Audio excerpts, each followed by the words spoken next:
Hi, Jollibee! Hi, Karina! Meron kaming storytelling time sa garden ko at nag-ahanap kami ng bagong librong babasahin. Kain, kain. Sure! Ang dami kong bukas. Yes! Pili ka lang. Kain nila gulang.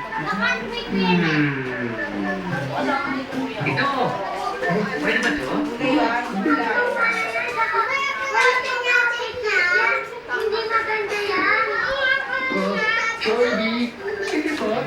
Maganda rin naman ang mga libro mo ng pictures katulad ko. May kulay pa. Minsan, ang mga librong walang larawan, mas gusto kong basahin. Kasi, ako ang gumagawa ng iba't ibang larawan sa aking isipan. Ha? Paano yun? Tuturuan kita. Gusto mo bang sumali sa storytelling? Bakit naman